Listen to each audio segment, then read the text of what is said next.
Welcome, welcome, welcome to Get Interactive with Google Slides. So this session is all about making slides interactive.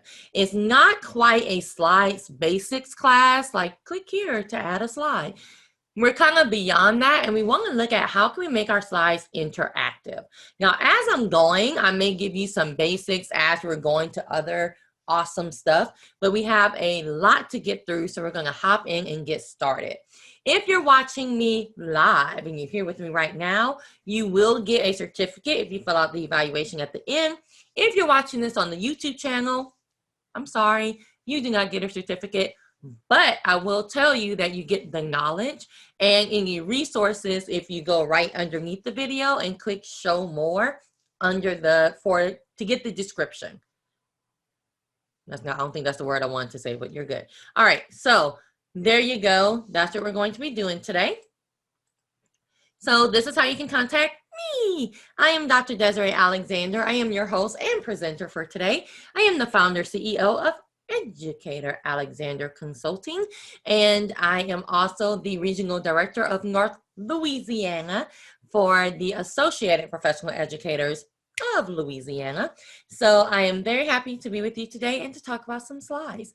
And this is how you can follow me on Twitter. I'm at Educator Alex. All other social media, Educator Alexander. So that's how you can follow me and ask me any questions. Now, for February, we only have one more webinar coming up. But oh my goodness, I have about 10 flyers to make right now of amazing webinars that's coming up March through, I think, October. We've been scheduling them all throughout the year. So be on the lookout for all of the amazing webinars that are coming up. But the one that's coming up February 20th is What's Your Why? Building a Culture of Gratitude. If you have not seen Tanya Chapman Griffin present yet, I'm so sorry for you. Like, I apologize to you in your life because she's amazing. You always leave her webinars just like at peace and with some more knowledge. So it's really crazy what she can do. She's done 2 webinars for us already. You can find those videos, at this link and when you go to register. So February 20th, come on back for that 1-hour session. And today, y'all, at 4 p.m. Eastern, 3 p.m. Central, I am part of a roundtable about keeping that same energy about racial justice in education. Because, sometimes, we all hop on the bandwagon and we're like, do, then we fall off and we're like, we're done with that. No, we can't be done with racial justice in education. So I'm part of an amazing, you see these people, amazing panel. So you can find out how to register for that free thing at that link at the bottom. All right. And then in April, you can just save the date for this because the registration is not open yet, but I will be part of the Heart of Innovation webinar series. But again, just save the date. You can find all of this on the website. You will have an evaluation at the end, and that's how you get your certificate if you're watching me live. And you may say, well, that's right, I'll see the link. The link is not active. Sorry, boo, but it will be. So you don't have to worry about it. I'll give you the link at the end. Okay, so I am going to get to just a brand new, fresh Google slide because I want to do some awesome stuff with it. So I'm in my Google Drive. Of course, you can get to Google Slides in a whole bunch of different ways, but so get to Google Slides. Because again, this is not a Slides Basics class. So get to your slide. I'm going to come here to New and click on Google Slides. Google Slides, Google Slides. Wait for it to load.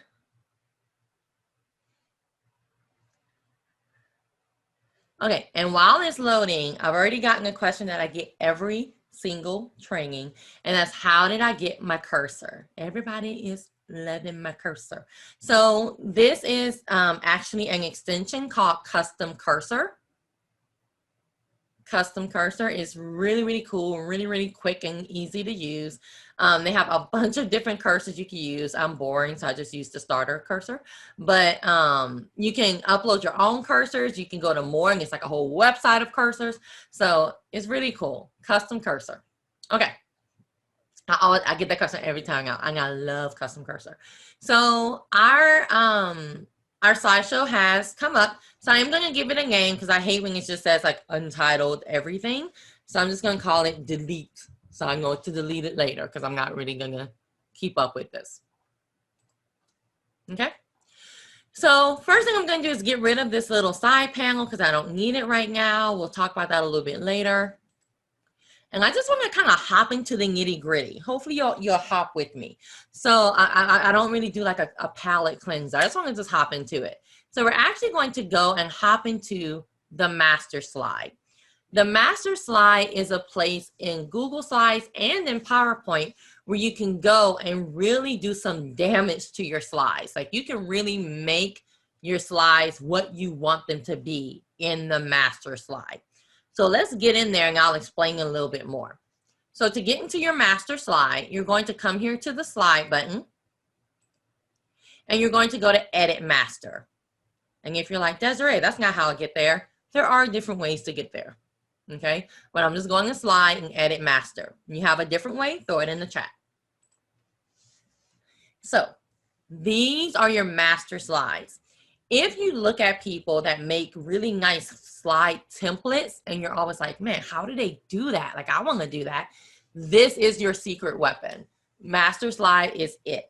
Because whatever you put on the master slide cannot be changed unless you know to go to the master slide.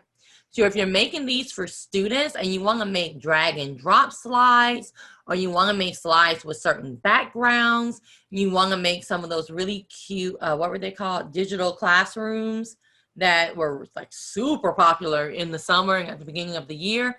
A lot of us just made it on our Google slide, right? We just opened up Google Slides and started making it. But then we started realizing if we didn't send it out a certain way, the students can move stuff around and we just didn't want that. So that's where the master slide is going to help you out. Because unless they know to go to the master slide, they really can't change stuff, okay?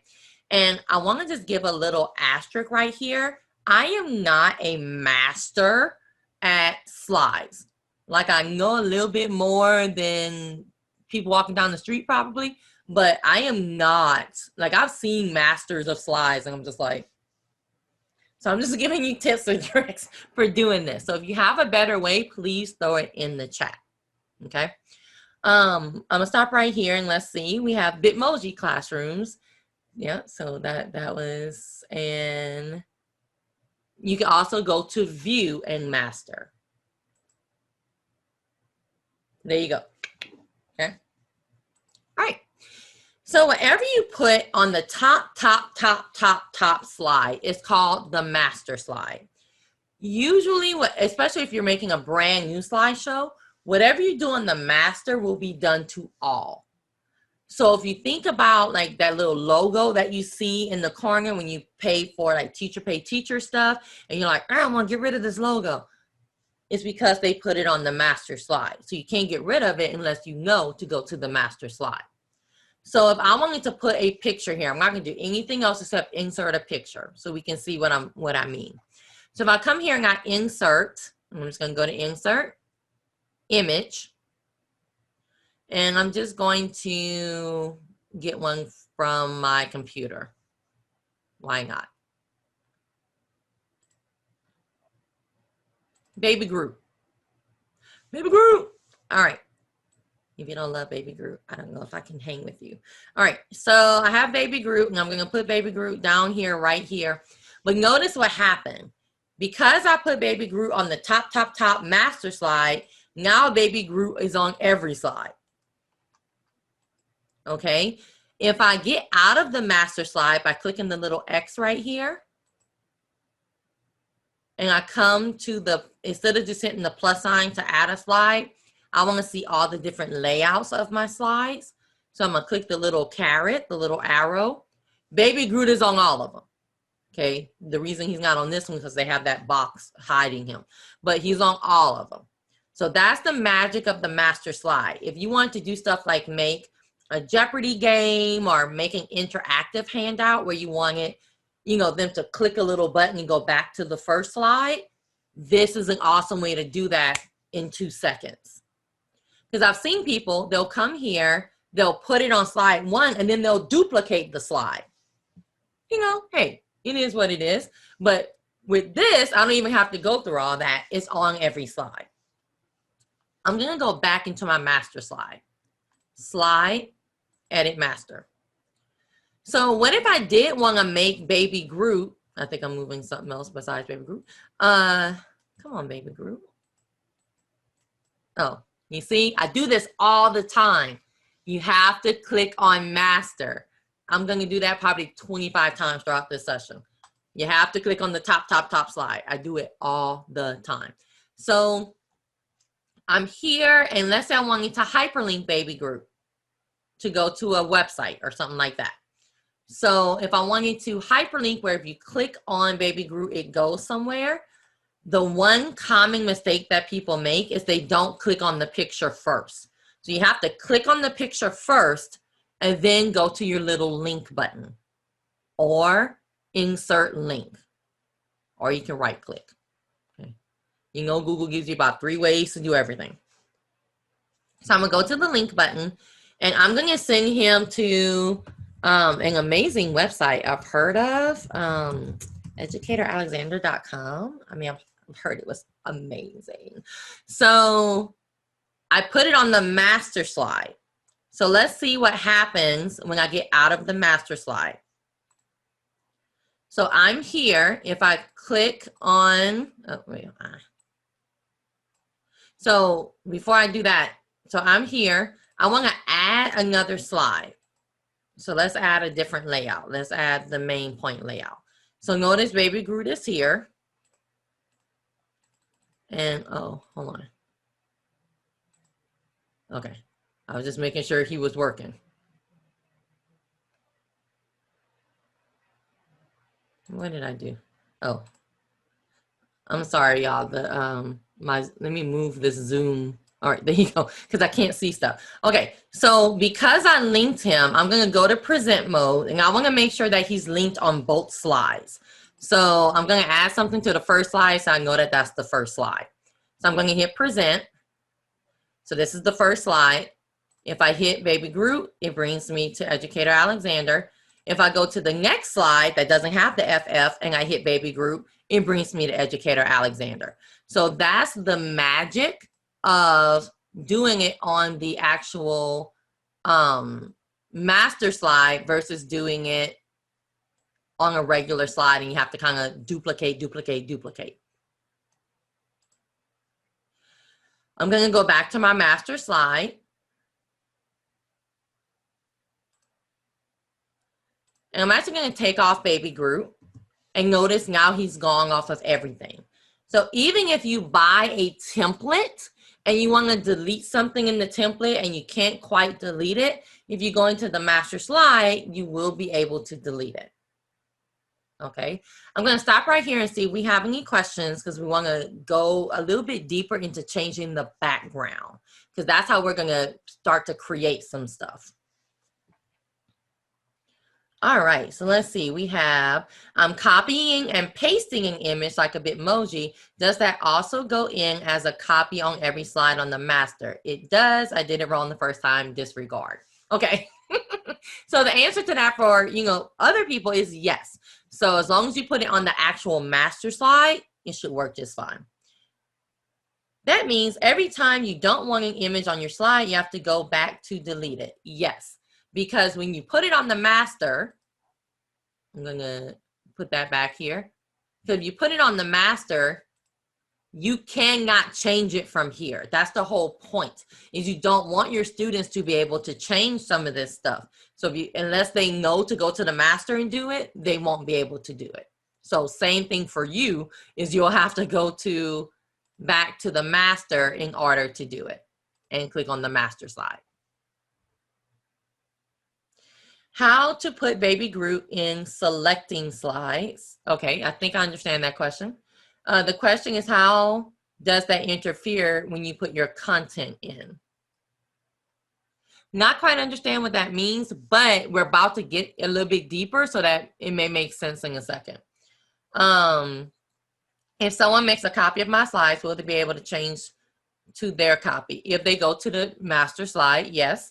Does it block your content if it's certain? Okay, we're about to get into all that. Okay, so ask me those questions if I don't answer them while we get into it. Okay, so I'm gonna take away baby group. And now let's talk about creating a background of a slide. So you can do this in different ways. What I'm going to do is I'm actually going to get out of the master right now. And I'm going to create on a regular slide. So I'm going to just delete all this from my slide. Okay. And one of the things I want you to stop doing that I see a lot of people doing, I do it sometimes too, is you'll come here and hit the plus sign to create a slide, and then you'll come here and delete everything. That's wasting time. So what I really want you to start doing is, instead of doing that, click on the little arrow on the side and just choose a blank slide. So that's 2 clicks versus click, click, click, delete, delete, you know. So choose a blank slide, and now you have a blank slide. You can start working. So I have my blank slide, and I want to create a drag and drop slide where I can give it to my students and they can drag and drop the answer. Now, one of the misconceptions about drag and drop slides is that it's for littles. Like, you know, it's really, I'm not going to use that in high school. I'm not going to use that in middle school, or even maybe upper elementary. And it's just simply not true. If you really rethink some of your assignments, you can make them drag and drop. You can even make a timeline, drag and drop it into the order that it's supposed to go. I love that I had a high school science teacher who had like different parts of a cell or how the cell changed. And he was like, hey, how do I make something to where the students can actually physically drag the different, you know, phases of the cell, and they have to put them in the order and label them. And I was like, Google Slides. So that's what I'm about to kind of show you, is how you can create some of that and create it to where it's a little bit more interactive for the student, and they can not mess it up as much as sometimes they mess it up. So the first thing I need to do is create what I want them to do. So I have my slide here. I may change my background color to make it a little bit, you know, a little bit cuter. So I'm going to click background. So notice I just click background right here. And then I'm going to change the color. So let's make it, let's make it a pastel purple.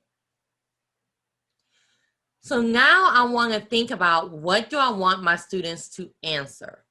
Okay, not the answers right now that they're going to drag and drop, but what do I actually want them to complete? What do I want them to answer? So I want them to tell me, do they love cake or pie? I don't know. I'm just making stuff up. So I'm going to come here and add a text box. You can also, you know, insert will be your best friend for anything like text boxes and stuff like that. So, but I'm just going to use the little button that's on the toolbar. So I'm going to draw my text box, and I'm going to say cake or pie. Cake pie. Now, of course, I'm not going to spend too much time making this cute, because this is not something that I really want to keep. But of course, you know, you can make, you know, change your font and all that stuff and make it really, really cute. Okay. So now I want to give them something. Let's say I'm going to give them a check mark, and I want them to move the check mark into cake or into pie. So to create that, I'm going to use shapes. I know we really like text boxes for everything, but when we get into some of this stuff, we want to really get familiar with using shapes. So of course, insert shape. I'm just going to come here and use this little button right here. And I'm just going to use a regular old rectangle. That's one. Now, when I'm using a shape, I can come here and change the background color of the shape. You know, I can change the color of the lines, the thickness of the line. Like, you can make this whatever you want to make it. Just know that you have to click on the shape first to get these kind of buttons because Google Slides is all about the click. So if I'm just here, this is how my toolbar looks. But if I click up here, my toolbar changes. If I click here, my toolbar changes. So it's all about you clicking on it first. So that looks perfect. I love it. I love it so much. It's just, it's amazing. So I need 2 of these. So I'm just going to right click and copy and then paste it.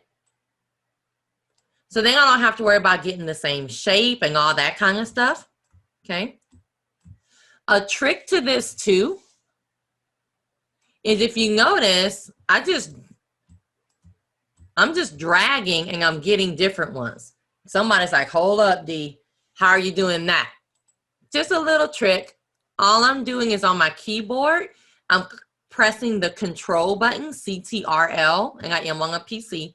I'm pressing the control button and then I just drag it. That's an easy way to make copies of stuff. I know, somebody's mind just blew up. I understand. Pick up your brain fragments. Let's move on. So hit the control button, drag it. Super easy way to make a copy. All right, so I have this and this, and then I want to say cake or pie, right? So to use that trick again, I can just do that. Delete cake or delete pie, whatever one I just deleted. And again, I'm not making this super cute, so please forgive me. I almost want to sit here and I'm like, oh no, this needs to be closer and blah, blah, blah. But you're getting the point, and that's all that matters. Okay, I'm not making this super cute. So there you go. We got cake or we have pie. I have to. It's way too far away from the, I'm sorry, y'all. My type A kick in. All right, it's too far away from the box. Okay, there we go. So cake or pie. All right, so now what I want to do is I want to put on there, what do I want my child to move? So I said I wanted to do a check mark, right? So I can come here and say insert image, search the web, because I don't have a check mark saved on my computer.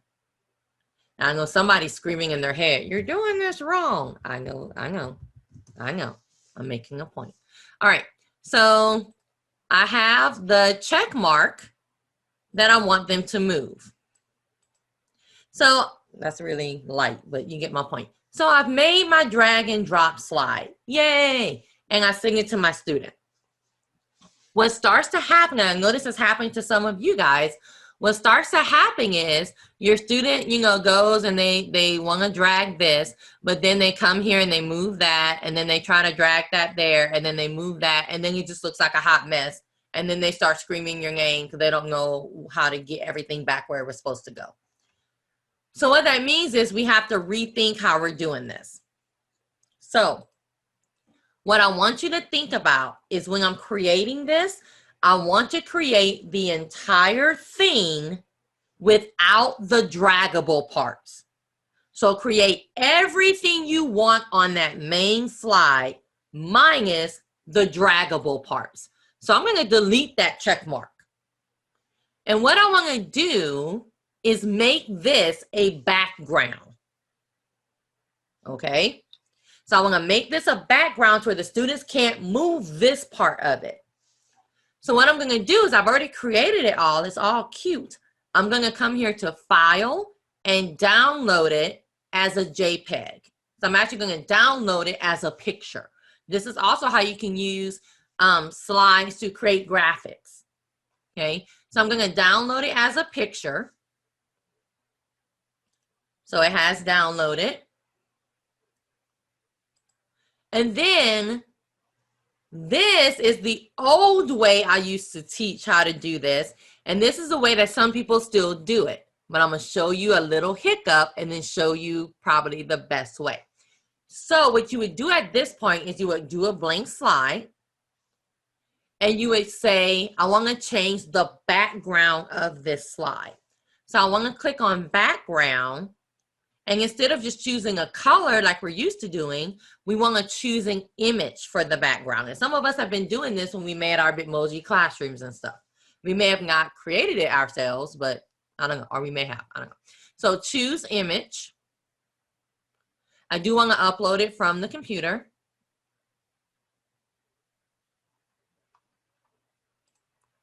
and I'm going to choose that image and click done. So now when I put that check mark back there, the students cannot change this. Yay, we say. Okay, so they can only move around the stuff that I add right now. This is okay.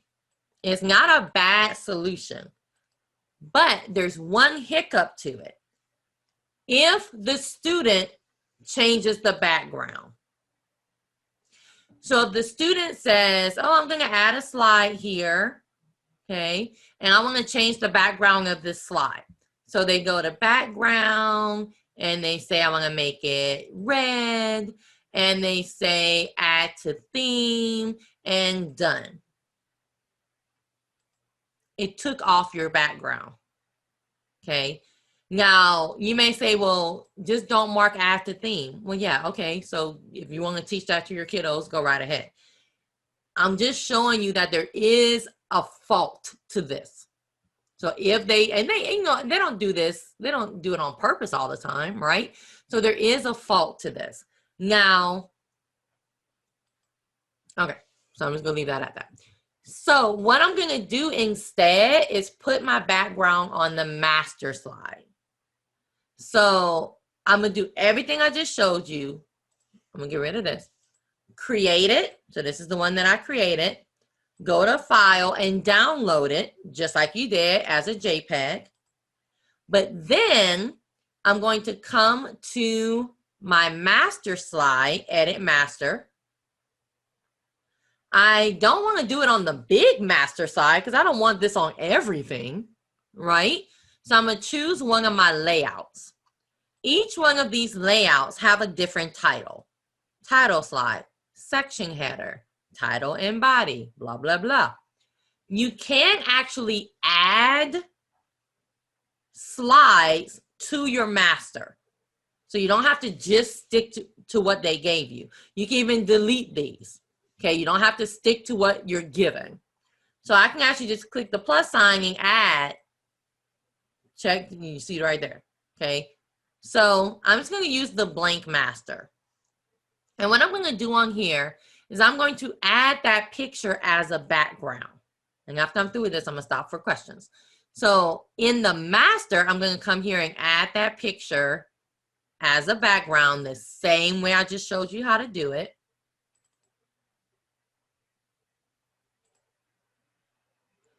And I'm going to click the X.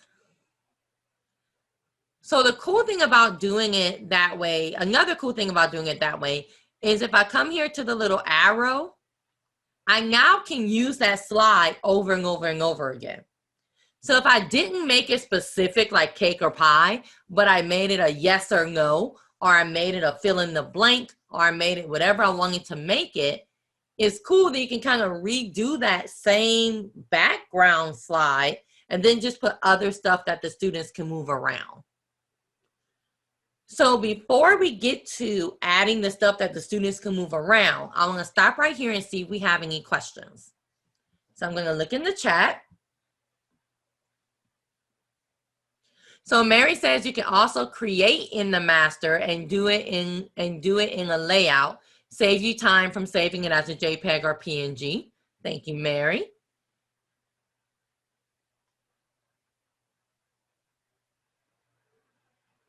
All right, I think that's about it. Everybody's mind was blown by the control drag. All right, good. And keep sharing your tips. Control D and duplicate the blank slide. So Control D is a oh, I don't know what I'm about to delete something. So I don't know what that was for, but there you go. All right, so we're gonna keep going. All right, so adding, and if you ask a question and I don't get to it, please repost it. It's blame it on my mind and not my heart. So now we want to add the stuff that students can drag. Okay, and I don't think I added the slide, but okay, so now we got the one that doesn't move. I'm gonna delete the one that does move. Okay, so now we want to add stuff that the students can drag. So I'm going to come here to insert image. I'm just gonna search the web again. and get a check mark. All right. Now, when I give this to the students can, of course, now drag the check mark into whatever one they want to use. But one thing I do want to show you is that when you're making drag and drop slides or fill in the blank slides, anything like that, you can use your side panel. Okay, I learned a lot of these tricks from other people. If I remember who it is, I'll let you know. Well, of course we all do. Unless we create it, we all learn from somebody. So you can use the side panel. So if I have so many things that I want them to drag and drop, I can't really put them all on the slide itself. You can come and use this whole side, all this gray area, you can use to put pictures or put words or whatever you're trying to put for them to drag and drop. So I'm trying to get them where they look different. All right, I have this one that they can use. I can put that over there. And you can make these as big or small as you want to, because they can drag it and make it bigger or something like that. But you have all of this side area that you can use to put the stuff so it's not clouding up the slide itself. So now I can drag this, and when you give it to the student, they'll see all of this on the side. So now you have a whole bunch more real estate in your Google slide. If you want to do words, so if you want to do like a fill in the blank and you want to give them a word bank, a lot of my teachers have found it difficult to use text boxes because they're not as, this as a picture, it just moves together, it's very smooth. Well, the text box is sometimes hard to move because if I click in the box, I can change the words. And you don't want that. You don't want your students to change the words. Same thing with using a shape. So if I use a shape, and I've seen this be the suggestion, like, hey, just use a shape.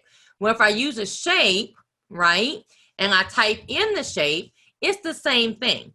It is a little bit easier for the student to move, but if they click too many times, now they're changing the word again, right? So a shape is better than a text box because it's a little bit easier to move. So I do agree with that. But someone, it might have been Sarah Kiefer again, I give her a lot of credit for my slides knowledge. Or it was her, somebody gave a third suggestion. I was like, oh, I like that one even better. And it's using word art.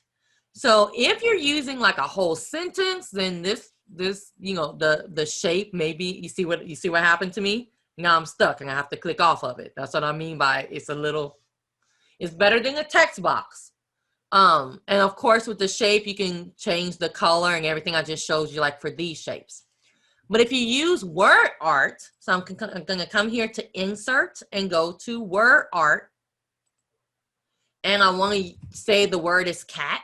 And notice it says use enter to save, use shift enter for multiple lines. I just want one line. So now this is just like a picture, right? And I can change the, if I want to make it colorful and stuff like that, I can change that. But now it kind of moves like a picture versus like they can't really, like they have to double click and then go into the box. And, like they have to want to change this to change it. If they're just dragging it, just like a picture, then it should go much, much smoother. Okay, so that can help you with fill in the blank if you want to say the man went to the blank, period. And they have to choose the word or choose the right spelling of the word. I've seen that too. That's how you would do that. So if you really think about it and think about your content, and then I'm going to stop and see if we have any questions, and think about your content, you can really use this for anything that you want to use it for, because the little things that you're dragging and dropping, let's say you have like the cells that I used in the beginning. Well, as long as you can just like crop that cell and have it as a picture, then you can just upload it as an image and you can just put all the cells here. You can put all the historical events here. You can use word art for your historical events and put them in order, or put them a cause and effect, right? I can just put a line straight down this middle, put cause and effect, and they can put, so I mean, you really can use this for a whole bunch of different reasons. It's really, the sky's the limit. So I'm going to stop right here, see if we have any questions, and then we're actually going to move on from the drag and drop kind of thing. Okay, so let's see. I'm going to scroll up just a little bit.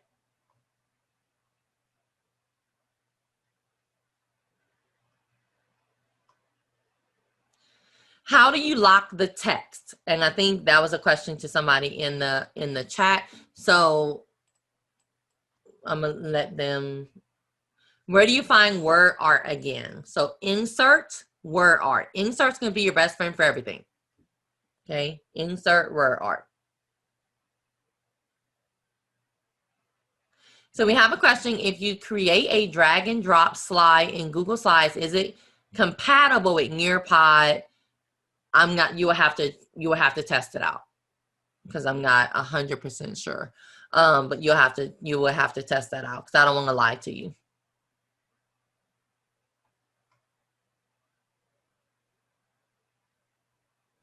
Okay, so Jane says she tends to make images of the text boxes with the words in them. So there you go. Always different ways you can do it. Isaac says that you can lock the text where it cannot be edited. And I think that was the question of how do you lock the text? And I think that is it. Can students move things when they are in present mode? No, Sandra, they can't. They can only do it when they're in this kind of mode. So if you're going to send them a drag and drop type of slide, you can't send it in present mode. And I am going to show you a little bit later how to send properly in present mode. And again, this may be stuff that you already know, but I'm still going to show it to you. Can you duplicate the entire screen with draggable options on the side from multiple questions? As far as I know, no. You can duplicate the slide itself, but not these little things. But what I have found is, if I'm doing that, but I may be able to just leave them on the side. If I hit Control A, it highlights all of them. So Control A highlights all of them. Then I can copy them. I'm just going to duplicate this side. Oh, I lied. Duplicate did do it. I'm not an expert. So I just duplicated it and it kept all the same little side things. What I wanted to show you is, let me add something else, is when I did the Control A, I can hit Control V and it pastes them all. So that's what I was trying to show you. But when you duplicated it, it kept all the little side panels too. Woo-hoo. How did you change the size of the word art? I just because it becomes like a picture. So I just drug it like a picture. There may be other ways under format options, but I just. All right. So there you go for that.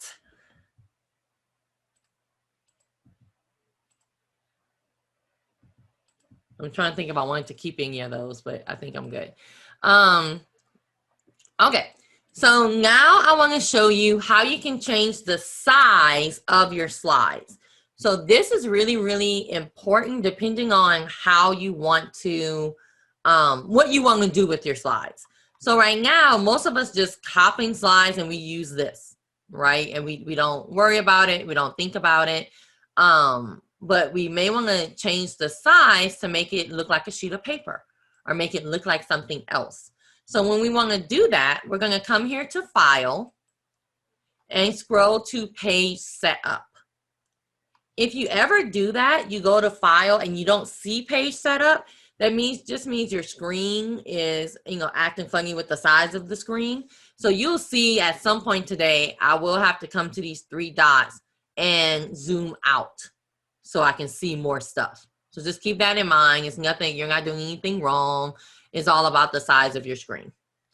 But if I come to File and Page Setup, this is where I can actually change the size of my slide. So if you go to Custom, let's say I want to make it, is it 8.5 by 10? Is that the paper size? My mind's going blank. Or by 12? I don't remember. But you see what it did. It changed the paper size of my slide. 8.5 by 12. I don't know. So there you go. It changed the size of my slide. And what I did is when I went to File and Page Setup, instead of using the ones that are already here, I went to Custom. And then you can really customize the size. I think, yeah, that looks better, of your slide. Now, what that also does is give you more space if you want to do that drag and drop and you needed more space on the side. Just go and change that size a little bit. Make your screen a little bit smaller and you have more empty space on the side that you can use to put your drag and drop pictures. Okay, but this is a game changer because you can really make it landscape or portrait. You can make it certain sizes. So it really is up to you how you want to make your slide. So if you've ever seen Sarah Kiefer, again, has a video about making Google Slides an app on your phone. And this is one of the biggest things because you want it to look like an app, not that way, not landscape. So there you go. So just a quick tip for changing the size of your paper. I think I'm going to put mine back. Okay. So change the size of your paper, help yourself. So now I want to talk about linking slides to each other. So a lot of us learn this skill with the Bitmoji Classroom and the whatever we called it, Bitmoji Classroom, right? Because we did a class and then we linked the book to something and we linked this to something, we linked that to something. This is also a really cool way to make a Jeopardy game and to make interactive handouts. So let's play with that. I am going to, I guess I'll make a quick Jeopardy game. So I'm going to come here to insert a table. And of course I can do all of this where? On your master slide. So I'm just doing it here, but you can, do everything on your master and then you don't have to worry about all the moving around and all that. But I'm just doing it here because I want my full screen. Oh, just another tip that I saw in the chat is that you can get rid of these speaker notes to have your screen be a little bit bigger. So if you go to view, you can uncheck show speaker notes. I saw someone say something about speaker notes and I was like, oh yeah, I can show them that. So view, you actually can unshow. So now your screen is just a little bit bigger without those speaker notes. Okay. So I'm going to come here and insert a table. That's fine. I'm just doing a 3 by 3. Of course, your Jeopardy game will have a lot more, but just for this purpose. So, of course, I can make my table look better than this, right? When you're trying to make everything cute, and I'm not going to go too far into that. But if I come and click inside the table, I have a different toolbar here. I can actually highlight the entire table and change the background color, change the border color, change the thickness of the border, and you can even put like polka dot or whatever on your border. Okay, and I'll make it a little bit bigger. All right, so then I can try and get to this little thing. Sometimes my little mouse. All right, so I just drag it to make it a little bit bigger. And then I can just come here and type in it. So if I want to say this is category 1, I know my brain is very expressive today. Category 2, I can't even come up with examples. I know, I'm sorry. And category 3. And then this would be 100, 100, 100. And now you see why I didn't put too many boxes because we don't want to spend that much time on this kind of stuff. And then, of course, you can highlight the whole thing again and, do whatever you need to do to your words, make them bigger, that kind of thing. Not a super fun Jeopardy game, but it's what it is. So create this in any way that you want to. And I'm going to show you a template that already has this stuff on it. But the point of this is to show you how you can create it yourself, right? And make it your own. So there you go. I have all my stuff here. And then what I'm going to do is I want to link these to the answers. So we're talking about Jeopardy, to the answers. So I need 1, 2, 3, 4, 5, 6 slides. So I'm going to come here and add, I think I took my blank slide. I stole my blank slide for the other thing. So I'm going to come here and add 1. Now, the reason why I'm not just automatically adding 6 is because I want to add 1, format it, and then I can just duplicate it. Now, remember, if you do this in the master slide, you can format it, and then like format just one of the layouts and then just add the layout. So whichever way is good for you is good for you. Okay. So I'm going to just make this, I'm going to put insert text box, and I'm going to call this 100. And you can even put like 100 category 1 if you want to. And then when you duplicate it, you just change the 1 to category 2. Do category 3, right? Try to work smarter, not harder. But this is 100. I'm going to say category 1 and make this like 80. That was, oh, that because it's 400. I didn't say 400. All right, so there you go.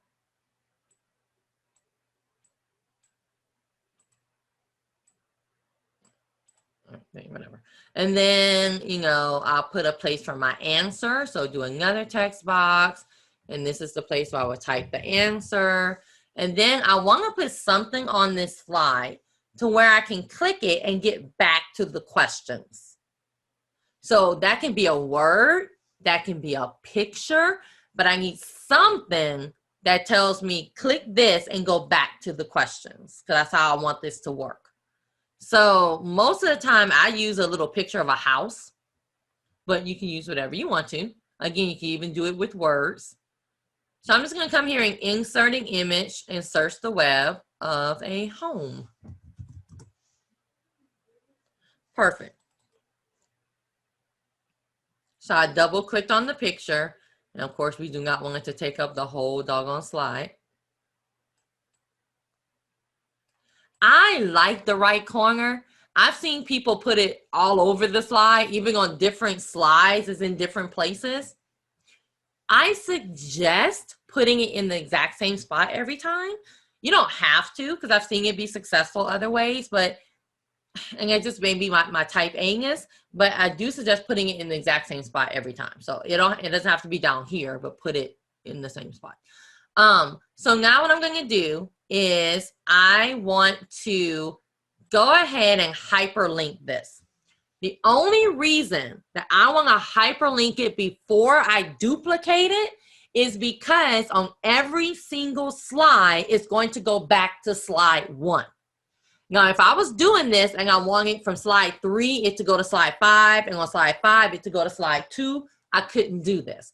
But because on every single slide, I want it to all go back to slide 1, I'm going to do this right now. So when I duplicate it, it's already done. Or when I use the layout, because I did it in the master, it's already done.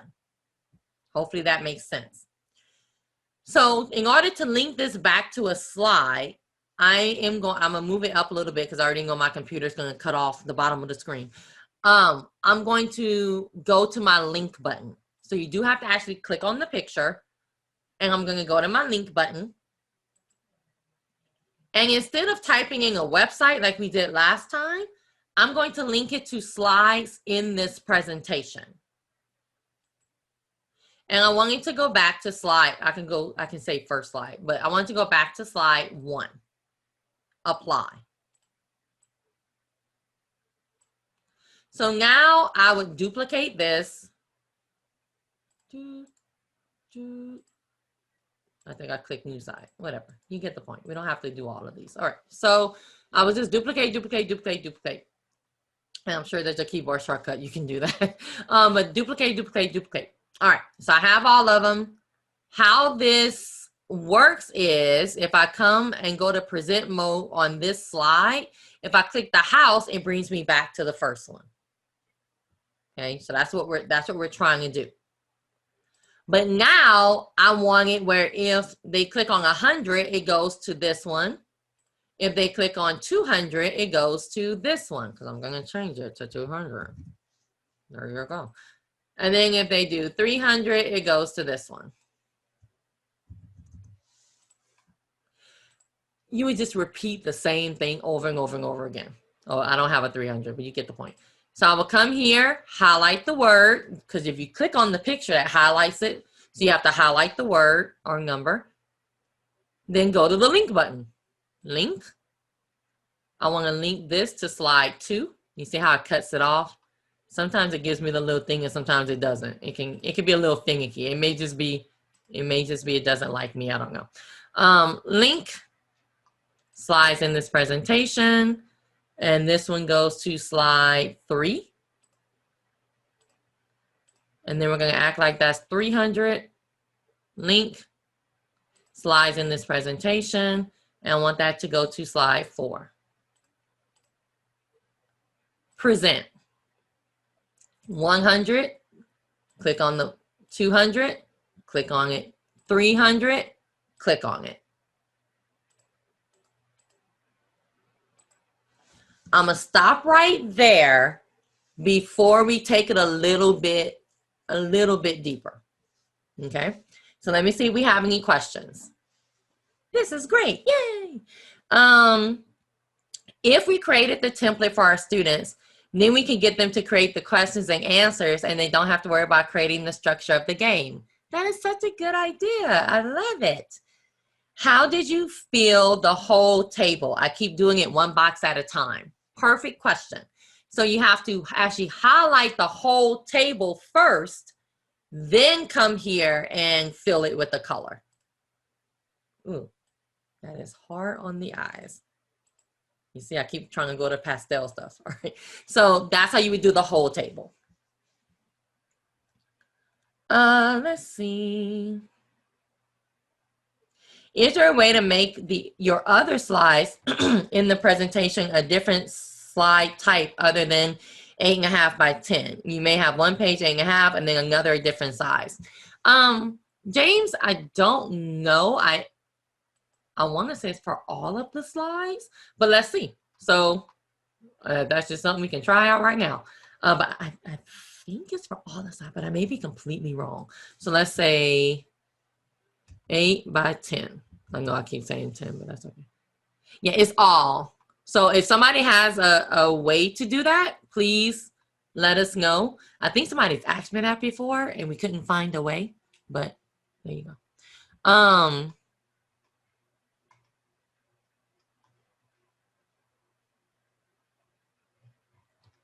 Okay, so again, if I'm not getting to your questions, I do apologize, but you know. Can the interactive part of linking also be done in the Yes, Mary. That's what I said in the beginning. Like you can either do it here or in the, I'm doing it here just because when I present, I like it to be kind of big and broad and bright, if that makes sense. So that's the only reason why I'm doing it here, but you can absolutely do it in the master slide. So please keep that in mind. And remember, if you do it in the master slide, see how it's kind of little and it's just, but you can, if you do it in the master slide, you don't have to duplicate like I was doing. You could just come here and choose the layout. Because remember, you're making a whole layout. So you could just choose the layout over and over and over again. So you can absolutely do it in the master slide. Okay, so one thing that you can change in the master slide is like even for this, is you see how when I change the background color to this blue, my links are also kind of that same color. So you can absolutely, one of the things that I like in slides versus some other products is you actually can change the color of the links pretty easily by just changing the color. So, I mean, you can really do that even if it's a link. And some products, it doesn't let you do it for a link, but it'll let you do it for just a regular thing. But there's also another place that you can actually change the colors of your theme. and that is in the master slide. So if I come here to slide and I go to edit master, notice I have a colors button. So I can go to the colors button and I can change these things. It always does this to me, so I have to make my screen a little bit smaller, like I said I would. And there's link at the bottom. So I can say anytime I add a link to this slideshow, I want that link to be, I think I already made them red, to be blue. Purplish blue, whatever color that is. Okay. Now, what we're waiting for, and if somebody has a tip for this, please put it in the chat. What we're waiting for is followed link. Like in PowerPoint, you can say if it's a link, put it this color, but once I click on the link, make it this color. We don't have that in Google Slides. So that means if you click on the link, it's still going to show to you in this color. But again, if you have a tip for that, you will make a lot of people happy. So let me know. So I'm going to get out of the master, and then, oh wait, it didn't change. Oh, I think it, wait, hold on. I think it's after I change it. Let me make sure. Yeah, so because I already changed the color of these, but now you see that it's in that link color. So once I go change the theme, that's what's going to happen. Again, you can just highlight it and make whatever color you want to, but if you want to do it on a massive scale, then that can help you. So there you go. Like if I come to present and I click this and then I click on the house, you see how it didn't change color? That's kind of want. Well, I didn't link that one. So, you know, it is what it is. That's what we have right now. So I've linked all that. One of the problems that we have found is when we sent out the Bitmoji Classrooms and we send out stuff like this, you're going to sing it in present mode. And I'm going to show you how to do that in a second. So that's not the, we have a solution for, we have a solution for that, but we also have a solution for what I'm about to show you. So one of the problems that would drive me crazy, and I was just like, oh, you just have to get over it, Desiree, there's no way to solve it, is of course, if the student comes and clicks on this and then clicks on this, it's going to work correctly. But what if they just hit the down arrow? Like, I don't want them to be able to hit, like, just, right?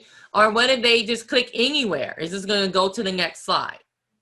So I will tell you, there's no solution to the down arrow. Okay, if they do the down arrow, it's going to go to the next slide. And again, if you have a solution for that, put it in the chat. But there is a solution for if they click anywhere on the slide, which they're more likely to do. Like they're more likely to click not directly on this 100 and click over here, right? So there is a solution for that. There's a solution for the whole slide, and there's a solution for each little section. So let me show you those two solutions. So the solution, and this comes straight from Sarah Kiefer, okay? Because she did a webinar about the app, and I was like, this is the solution. So I have to give her complete credit for this. So if the first thing I'm going to solve is them just clicking anywhere on the slide.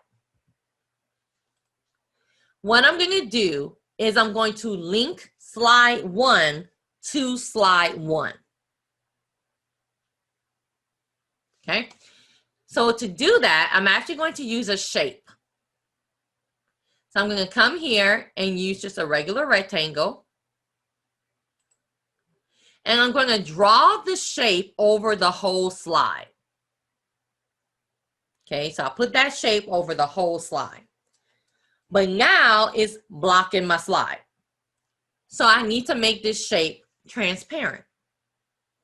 So to do that, I'm going to click on the shape. Come here to the fill color and make it transparent. Now you probably see where I'm going. I'm going to link this shape to slide 1. So I'm going to come here and go to link, however you want to get there. I get there different ways every time. And I'm going to link, let's see if it lets me scroll down. Okay, so I'm gonna make this a little bit smaller so I can link it right quick. Link to slide 1, so I'm linking it to itself.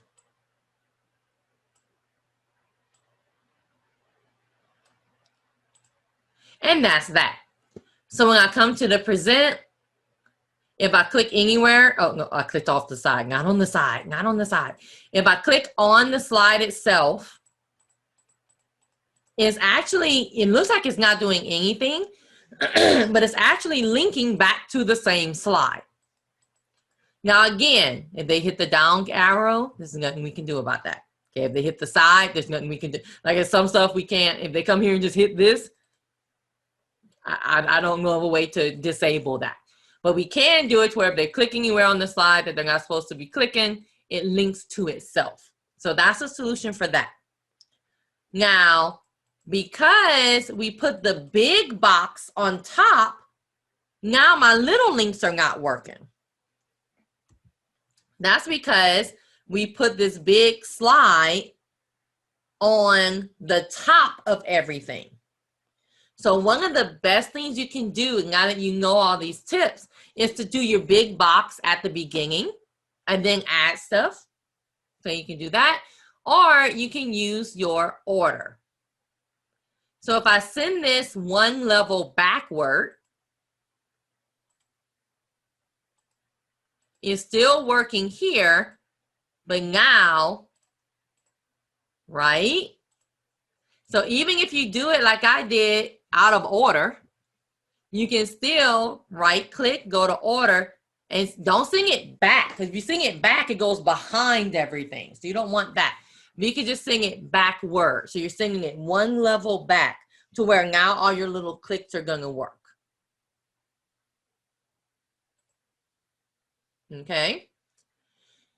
Now the other thing you can do is use shapes for little sections. So if I wanted to do, like, you know how, just for an example, when they click on this, you know, I don't want it to do that, but when they click on the 100, it goes to the right place. What you can do is do a little shape and link it. So just for a quick example, and then we're going to kind of move on from this.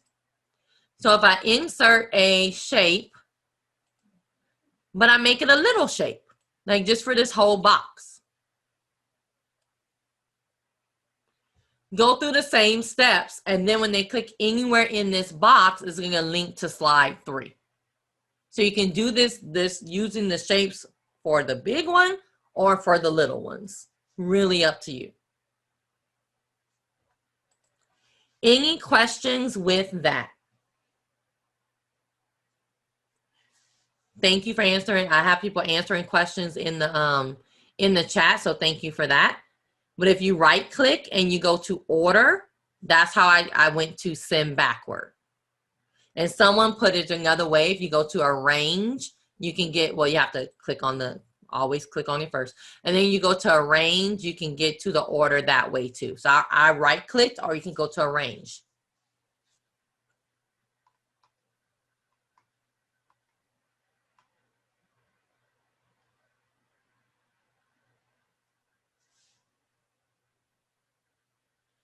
So Kathleen says, can you add a question so we can see it all put together? Sure.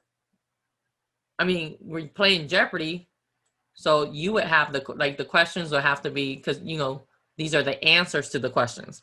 So red, white, and blue. So that's the answer. And then you would say, hey guys, which one do you want? And they say 100. And then when they click on 100, this flag of this country is red, white, or blue. And then they have to, so if you're playing Jeopardy, that's how that works. If you're playing something else, then you can put, or modified Jeopardy, I guess, you can put the question here and then link it to the answer if you want to. It's really up to you. Do it however you want to do it. Because I've seen people play Jeopardy, and instead of writing the answers, they write the actual question here, right? So it's really, really up to you.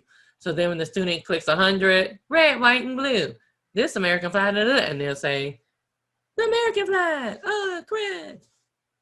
And I'm sure there's other flags. That's red, white, and blue, but you get my point. So that's,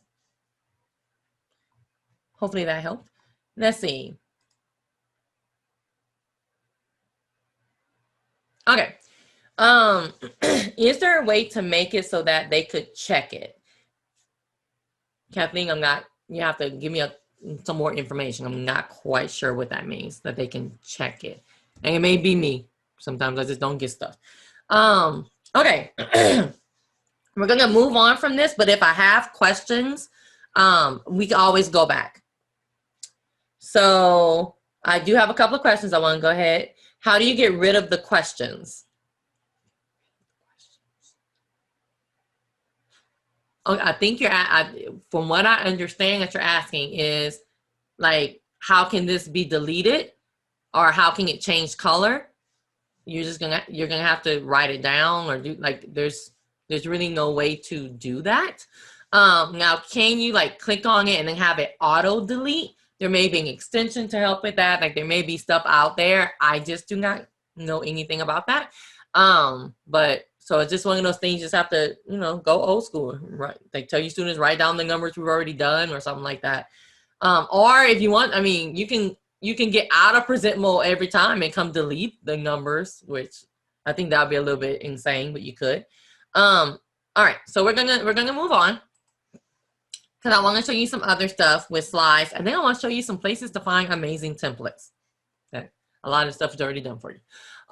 Okay, so a couple of other things I want to show you about slides, and I think what I'll do is just delete all of these, and again, I can always bring them back, and just add. Let me go to master slide and get my blank slide back.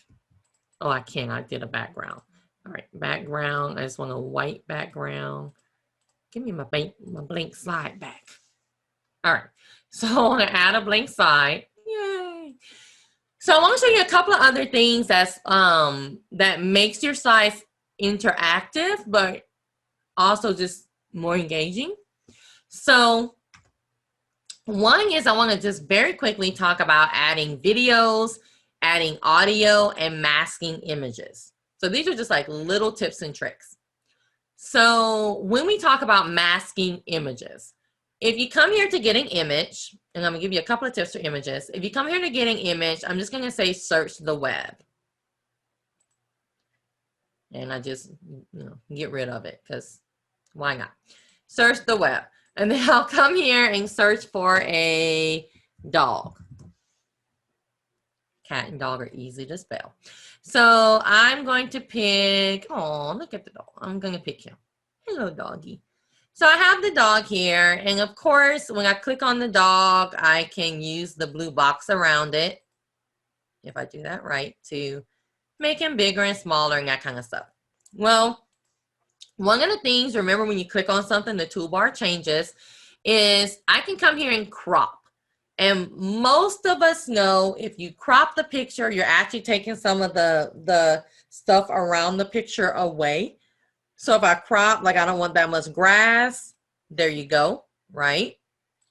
But instead of cropping, I'm going to come here to the little caret. So notice when I'm over here, it says crop. When I'm over the little caret, the little arrow right by it, it says mask. So if I want to mask the image, I'm going to click that, and I can choose any one of these shapes, arrows, call outs. I'm just going to choose the heart. So what that does is it puts the image in that shape. So now my dog is in the heart. So just a very quick thing, for images. GIFs or GIFs. I'm not going to fight you on this. I have so many people that say, well, Desiree, I want to put GIFs in my Google Slideshow, but it's not working. Well, one of the things that I have learned, and Google updates constantly, so this may have been updated, but I just keep doing it the way that I know to do it, that if you want the image to actually move when it gets in here, you can't copy and paste it. You have to insert it. Now, again, they may have updated. We can, definitely test that out right now. But I'm going to say I'm looking for I think I did dog last time. Cat GIF.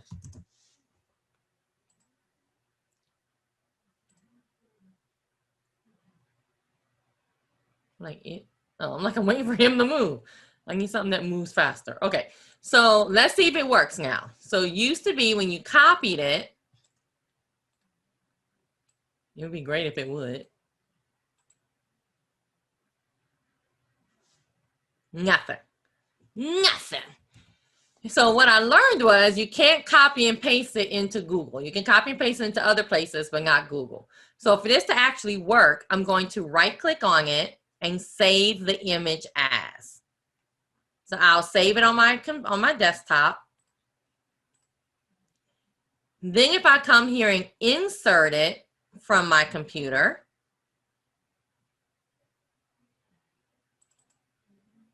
it works just fine. So I get that question a lot, like how I can't use GIFs in my slideshow, and I really want to. You can, it's just you have to insert it versus copying and pasting it. And now even when I go to present, it's a nice little GIF in my slideshow. Yay! Videos. So I'm going to add a video.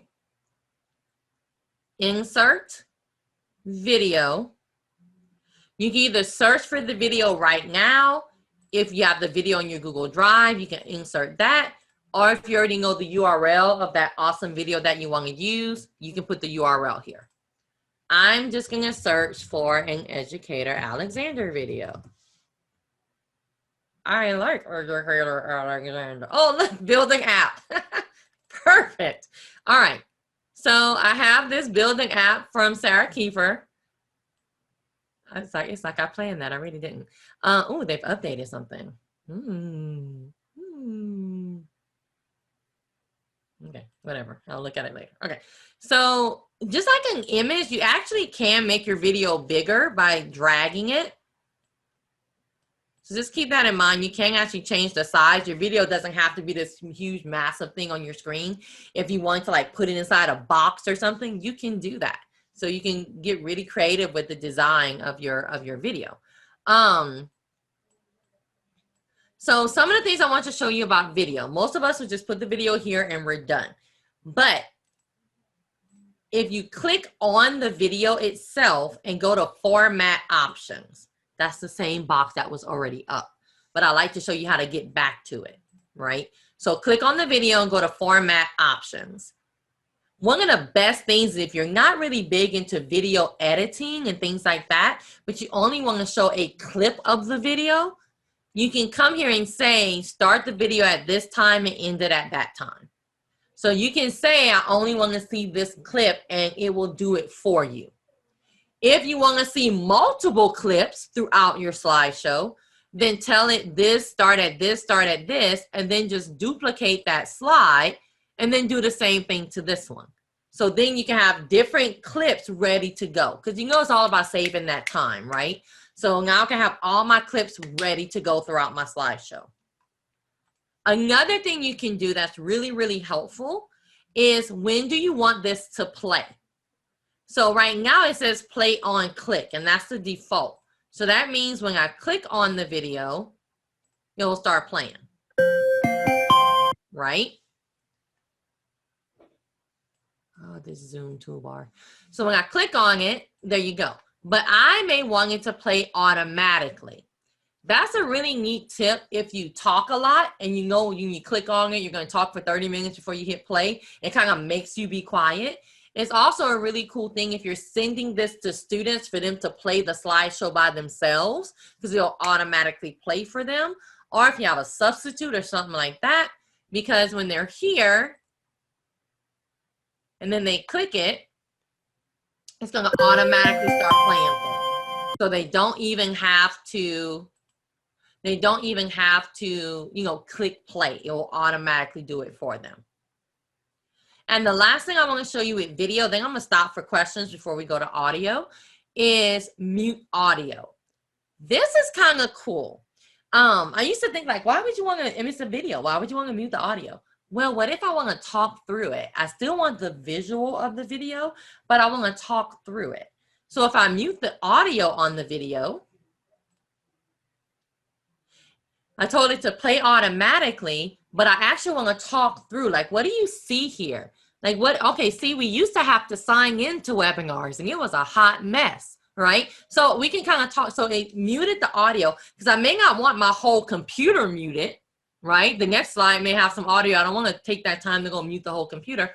But I just want this one video muted. So another really good tip for videos. So I'm gonna stop right here, see if we have any questions. I think y'all are answering each other's questions, which is a beautiful, beautiful thing. And then we're gonna talk about audio.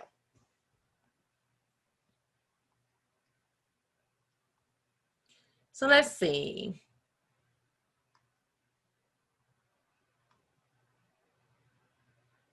Do I use insert image for GIF? Yes.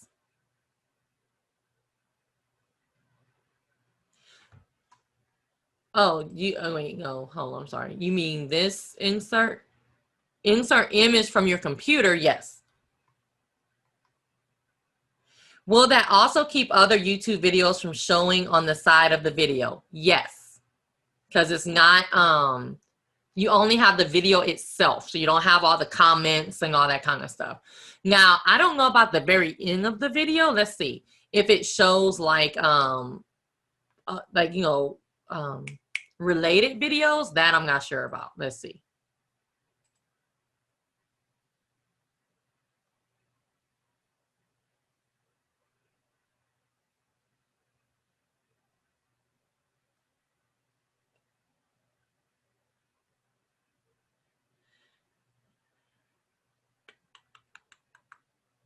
Oh my goodness, how many seconds do we have left?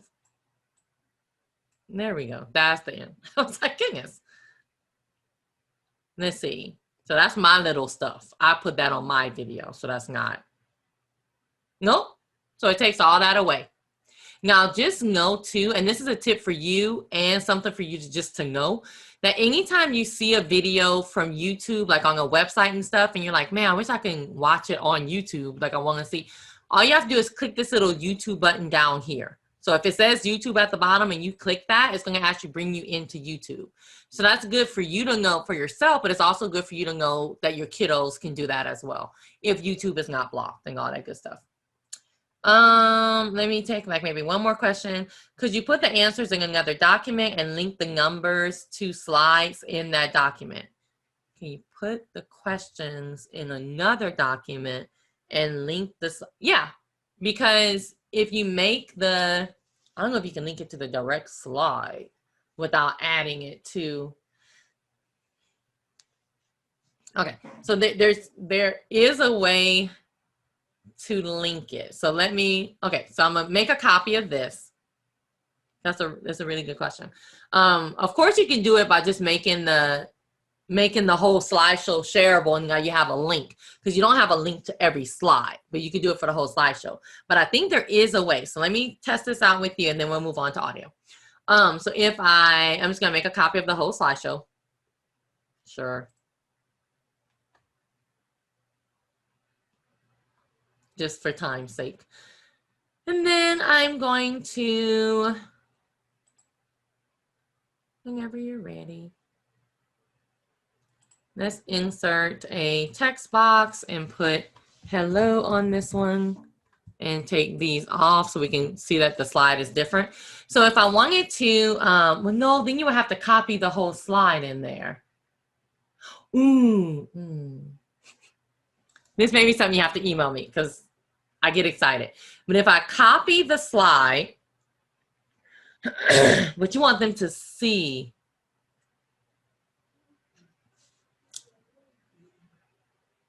Okay, so maybe you don't even have to go through what I was about to do. What if you add a slide and you put the question in the slide, and then if you right click on the slide, you can actually hide it. In Google, it's called skip slide.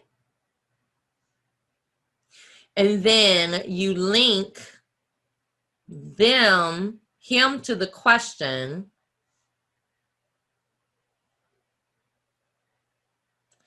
So then I can come here and link this to slide 2, which has the question on it. So then if I present and I just scroll down, I don't see the question, right? So it's like a hidden, it's like a secret passage in my presentation. Because if I scroll down or I do this or I go to the next slide, I'm not going to see it. But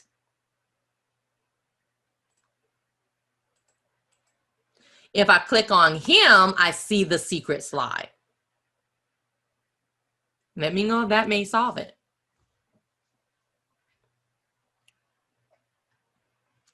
Okay, so I'm going to keep going. I like this kind of stuff. All right, so I'm going to keep going. And we learn as we play, right? We learn as we play.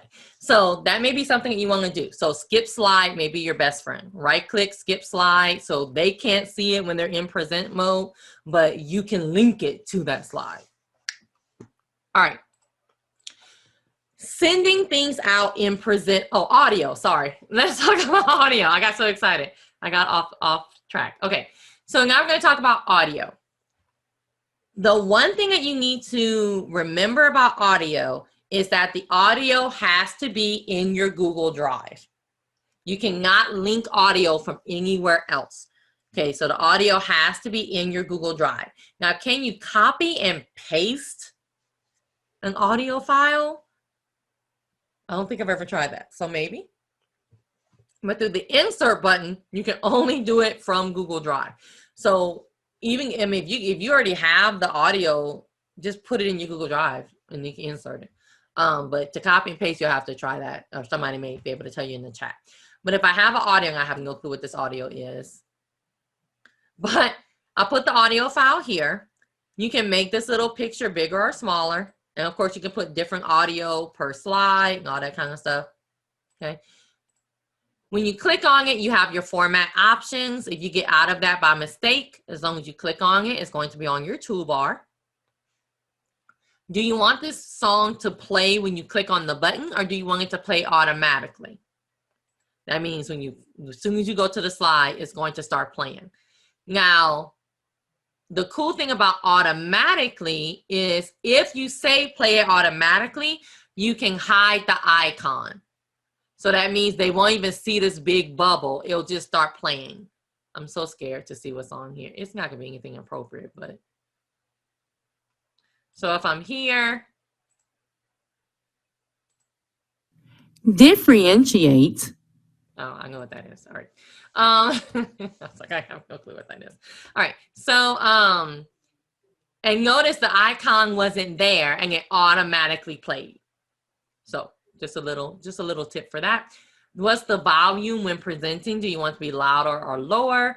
Loop the audio, so never stop that song from playing. If the song or the audio clip or the directions end, start playing it again.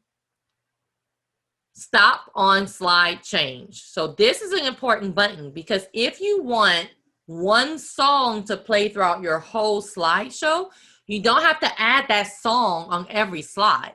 You just add the song on the top slide and say, uncheck stop on slide change and check loop audio.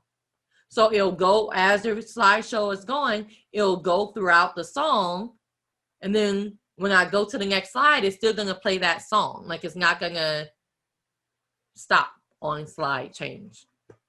You can read. So different things you can do for that. I do want to show you a couple of things that's kind of related to this when you're in present mode. And then we're going to talk about how to sing in present mode. So when I'm in present mode, this little toolbar down here is very, very helpful. So the gear, I want to concentrate on the gear right now and kind of stay on this mindset of audio. And when you click on the gear, you have auto, advanced, and more.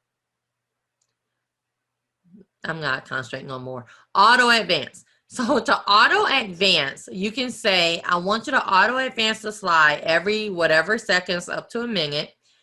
And then you can say loop. Now, one of the things that kind of, I hate extra clicks. So you can't put loop and this at the same time. You'll have to go back in. So what I mean by that is if I want to say every 5 seconds. I have to go back in to say loop. And I hate them. Like, why can't I just do both of those at the same time? So just keep that in mind. It will go away every time you click on it. But now I'm telling the slideshow to play the slide every 5 seconds and then loop the slideshow. So keep the slideshow going. This is really good if you want to do something like a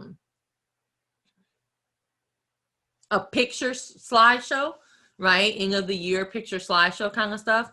Now you may be questioning, well, Desiree, you just hit those two, but it didn't start. I thought the same thing when I first did this. I was like, this doesn't work. You have to hit the play button. So you can put the settings ahead of time, and then you have to come and hit the play button for it to start. Okay.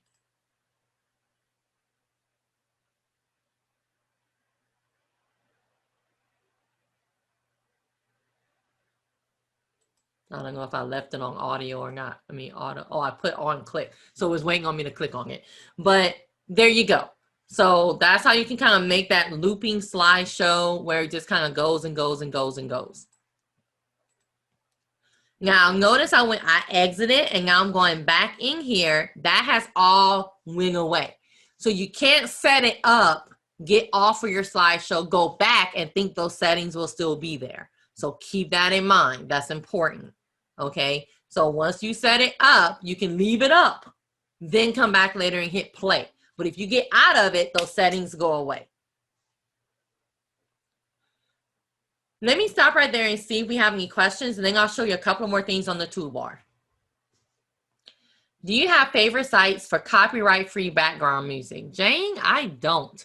One of the things I've used is YouTube, but I feel like I do have a place for that. Hold on. I feel like I do but I think, no, that's just for images. I would say if you, like, of course, answer in the chat, everyone, but if you email me, I think I do have a place that has like different sound effects, but don't quote me on that. What button did you click for looping? So if you're talking about looping the video itself, then I'm sorry, we're on audio. Looping the audio itself, it is under format options. So you click on the audio, format options, loop audio.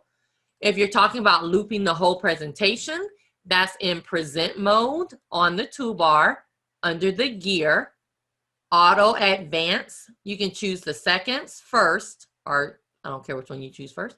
And then you'll have to come back and choose loop. So gear, auto advance when played, click loop.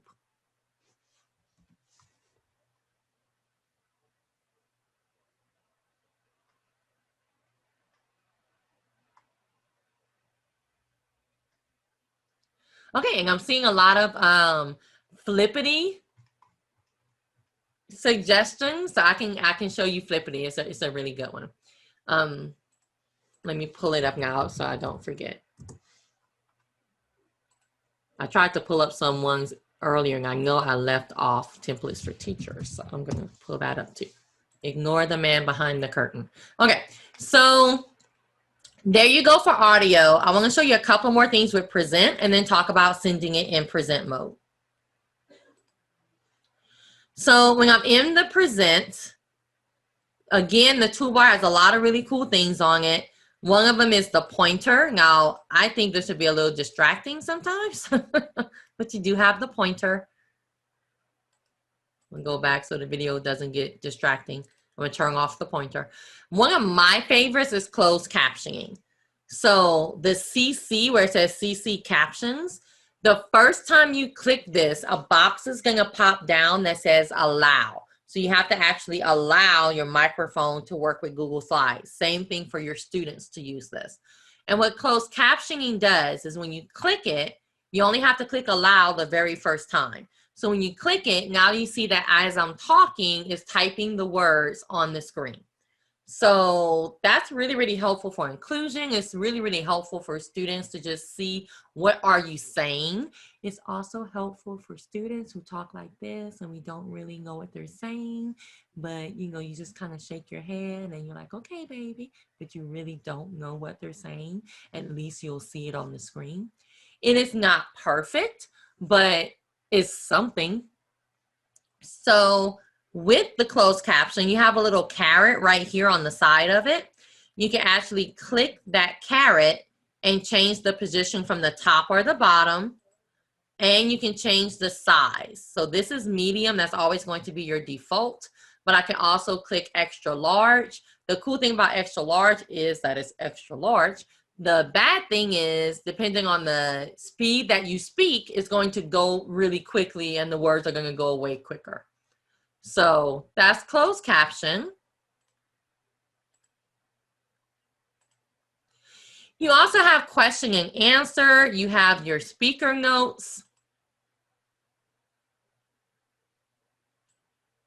So if I wanted to see my speaker notes, I can pull this up.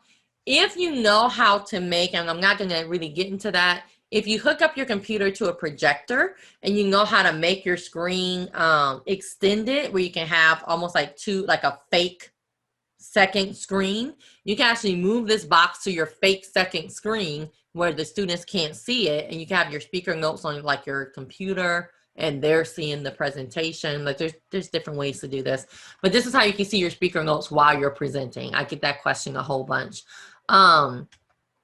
And then, or if I have like a second monitor, I can move this to the second monitor, right? And then you have question and answer that you can use with your kiddos, where what this does, let me turn off closed caption because I have way too much going on this screen. So I'm going to turn off closed caption. All right, and turn on question and answer. Question and answer and speaker notes are in the same box. Okay. But for audience tools, I can hit start new.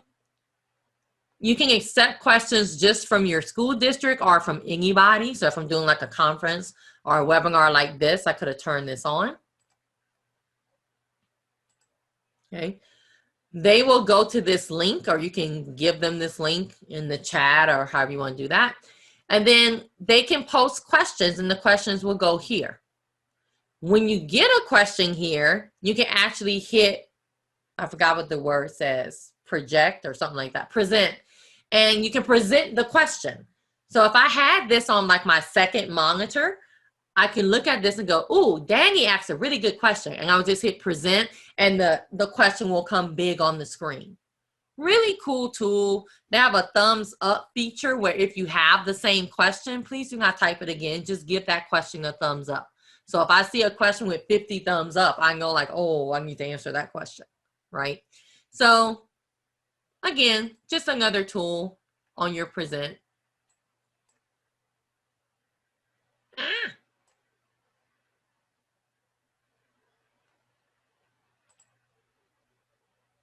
I always do that where I'm about to like exit the whole thing. I'm like, nope.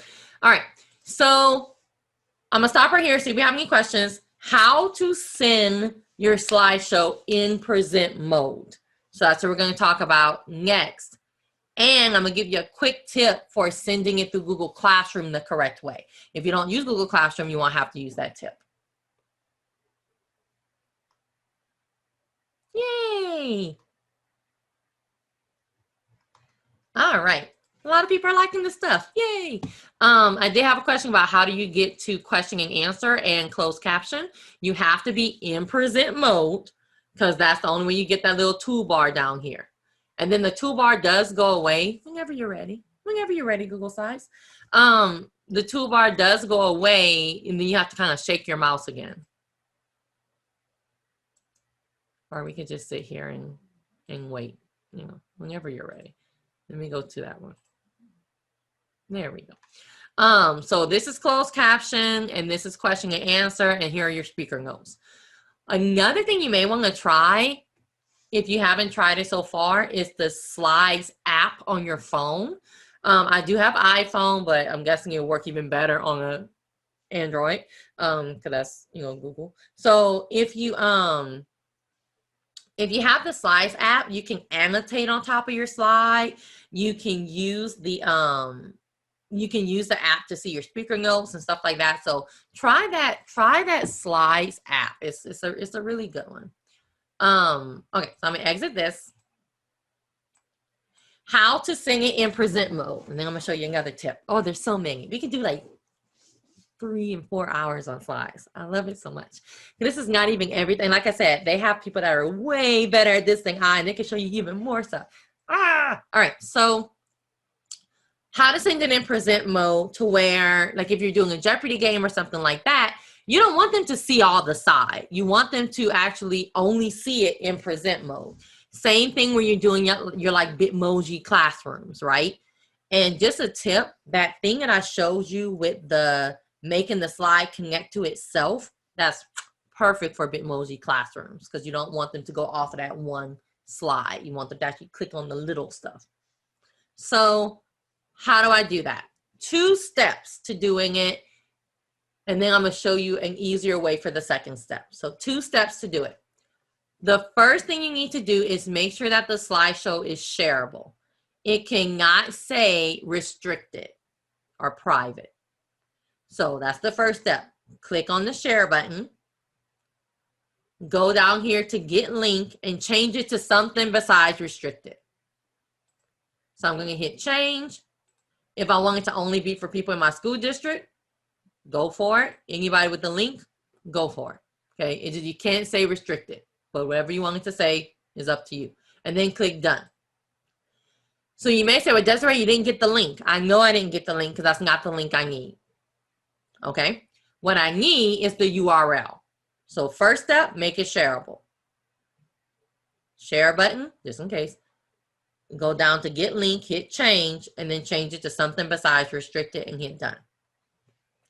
Second step is I'm going to use the URL up here. And this is probably the only time that you will be using the URL. Okay. So I'm going to delete the word edit, anything that comes behind the word edit. If it's not easy for you to do that up here in the Omni box like I am, which I completely understand, especially since they've updated some stuff, then just copy and paste this link somewhere and then do the same thing. You can copy and paste it right here on the slide if you want to. Delete the word edit, anything that comes behind it. If you only see the word edit, then just delete the word edit. And you want to replace it with the word preview. You can also use the word present now. That's been an update. In the old days, we can only use preview. So that's what you'll see on stuff is preview. But you can actually use the word present now as well. This is the link that I'm going to send to them through Schoology and Canvas and Google Classroom and wherever you send stuff. When I send them this link, it's going to automatically open in present mode. And that's what I want. There's no way they can get to the one with that they can edit. It automatically opens in present mode. Questions about that? What's the difference between doing this and publish to the web? Publish to the web is on the web. Like they can search for, like you've literally published it to be out there in the world, where this, I can still keep it to whoever I want to send the link to. That's my biggest difference with those two. But if anybody else has anything, throw it in the chat. Yeah, so yeah. Our district has public to the web blocked. So that may be another good thing. It will also allow everyone to see the slides that are skipped if you publish to the web. Did not know that. Oh, I can't wait to like download this chat, y'all. And if you remind me, I'll tell you how to download the chat too. So, okay, I did not know that. I love learning. In Google Classroom, there's been a little update. And that's why I lead you to my YouTube channel, because a lot of this stuff is in little individual videos on my YouTube channel. So on Google Classroom, if you go in, and I think everybody else is fine that I know of, but in Google Classroom, if you go in and you want to make an assignment, logically, you would say add link, and you would post the link here. And it used to work just fine. and you click add link, and it used to work just fine, and then it stopped. If you notice what Google just did is when I added the link, because I wanted to open up like a website, right? I want to open up in present mode. But what it did is it made it a Google slide again. I didn't tell you to make it a Google slide again. So it made it a Google slide again. So when the students open it, they can see all the stuff on the side. So people started emailing me like, Desiree, it's not working. I spent about 30 to 45 minutes trying to figure out what was going on. Like I did everything you can imagine to try to fix it. And then I noticed this and I was like, wait, why do I have these options where if I do a website link, like let's say yahoo.com, it doesn't have those options. So I was like, wait, why are these here? And then I realized it was making it a Google slide again. So instead of putting it as a link, just put it in the directions. If you put it in the instructions, like click the link, blah, blah, blah, blah, and they click it, it will work just fine. So just a little Google Classroom tip if you use Google Classroom with this.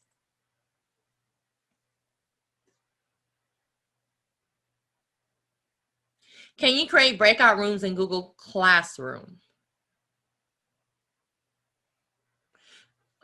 I don't know if you can do it directly in Google Classroom, but you can make, breakout rooms. I'm sorry. I've completely thought of escape rooms. Yes, and I have a video for how you can do it with the Enterprise, Google Enterprise, which is the paid Google for Education, and how you can do it with the free Google. And that's one of my most popular YouTube videos. So if you remind me, I can put it in the chat after this so you can get directly to that video. It's like 3 minutes long. We don't take long with it. And then it links to other videos where I take a little bit longer and show you, like if you have an instructional specialist or you have the counselor, how you can work together in Google Classroom. And so, all right, I got you covered. Okay, so I showed you how to send it in present mode. Next thing I want to show you is an extension. So there's an extension called something. Let me go get the real name of it for you. Sorry. It's called something. I know what it does. Remote for Slides. So there's an extension called Remote for Slides, and it only works with Google Slides. The cool thing about Remote for Slides is it's an extension that allows you to use like your phone or an iPad or a tablet as a clicker. Click, click, click, click, click while you're presenting. So how this works is once you download the extension, you never have to go back to it. That's why I don't remember what it's called. Because you have a new little button that says present with remote. So that's how you know the extension is there and it's working. It's because you get a brand new button here. When you click present with remote, it's the exact same slideshow, but you have a new little button right here that says start remote. Remote for Slides, go to slimhenry.xyz. So that's where that's the website you're gonna go to on your phone or whatever. What I tell people to do when I'm teaching this live, so you see how I have this on my website, open this link. Once you go to the link the first time on your phone or your tablet or whatever, save it as an icon. So if you save it as an icon, you don't have to worry about going to this website every time. You just click the icon and the website will pop up, okay? And there's videos out there to show you how to save something on your phone as an icon. It's like click, click, click, and you're done. But I suggest saving this as an icon, then you don't have to go back to the website every time. So when you do that, when you say start remote, it gives you this code. So you type in 124851, and now your phone is connected to your slideshow. The cool thing is this is gonna X out. So you don't have to worry, like do this before the students come, right? And then it's gonna X out and you don't have to worry about your students seeing it. Even you can click show ID if you need to see it again, or you can refresh the ID and get a new one, that kind of thing. But then what you can do is you can just use, it has a big box that says next, previous. You click next, you click previous. Then there's a little box in the top that says show speaker notes. Oh, so now I can have my speaker notes on my phone. Like I can do this on the stage, right? I can have my phone with me on the stage and have my speaker notes and, it may look kind of weird, but you get my point. So I can have my speaker notes on my phone. It also shows a timer. Because I have a really nice clicker. I like my clicker, I'm fine. But I do use it for speaker notes, and I use it for the timer.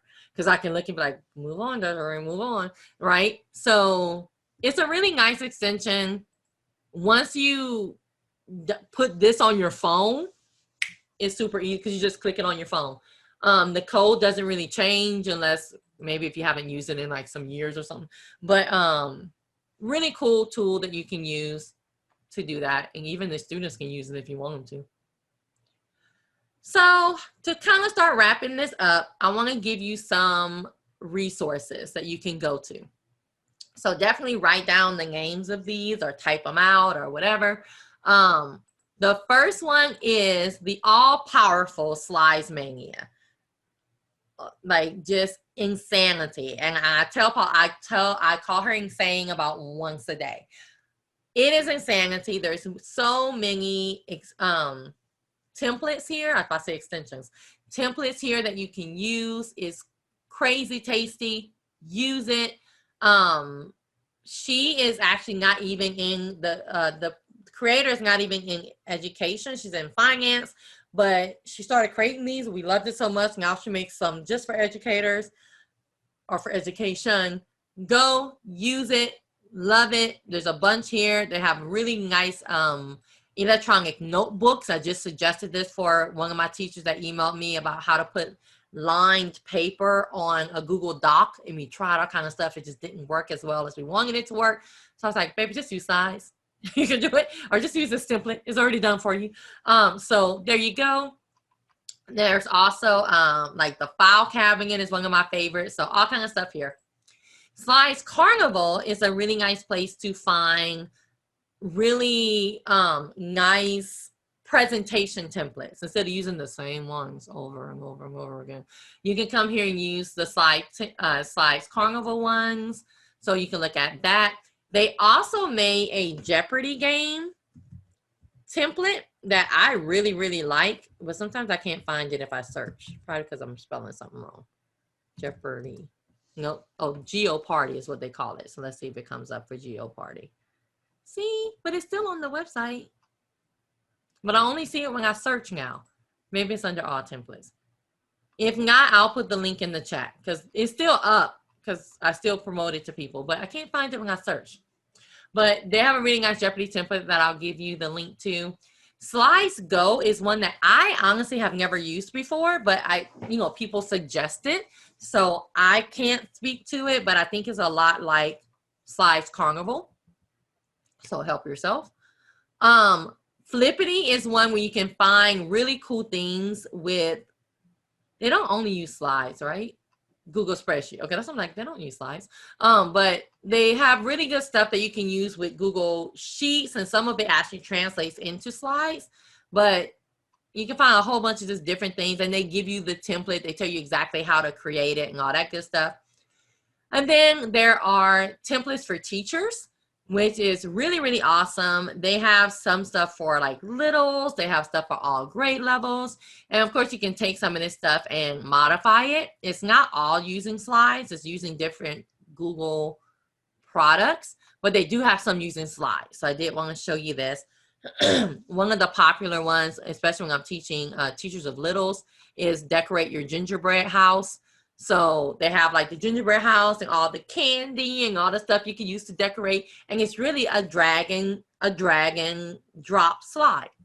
Okay. So if you want to see some of this stuff, you're like, Desiree, I like it, but I want to see one like made. Here you go. I'm giving you all the ones you can see already made, and you know how to not only make it yourself, but now you also know how to go to Slide Edit Master and change it yourself. So you can really make these what you want to make them. Now, one tip I want to give you about templates is when you do choose a template, let's say I'm going to choose this. A lot of her notebook templates you can get in either landscape or portrait. I'm going to click Open in Slides and use template. And this is just a little thing that I have found. You can, you're welcome to use it or not. I don't care where you get the template from, before you just jump on and start editing the template like we do, what I suggest you do is save the template as an original, because you never know when these websites are going to go away. You never know when the templates are going to go away. So what I usually do is I click on the title and I put something in the title that tells me this is an original. I use the words fresh, like fresh copy. Normal people will use template or original, right? That, when I see fresh, that tells me do not touch that file, make a copy of it. Then, because I don't want to touch this file, I will come here and do file, make a copy of the entire presentation, change this to whatever, like I'm teaching Hamlet that day, and this is going to be a Hamlet notebook. I don't know, whatever. And then I'm going to get rid of the fresh one, and now I can play with this one. Just a quick tip. I also suggest making a folder in your Google Drive just for originals or however you want to do that. But do change the title, because if you come and search, it won't show you what folder it's in. It'll just show you the name of the file. So you do want to put something in that file name. And I can show you something. If you see fresh in here, that's like this one. It's telling me do not touch that. Make a copy of it before you do anything to it. So for example, the Jeopardy game, I have the Jeopardy game in one of these folders. And so I can go back to it because I can't find it on everywhere. So what I'm going to do is actually find the Jeopardy game for you. I'm trying to see what website it may be on. I'm just going to find the link for you so you can see it. This is one of my... Oh no, I don't see Jeopardy game. Where is it? If I can't find it quickly, oh, there you go. I will... So see, you can still get to it. I don't know. But this is the Jeopardy game template.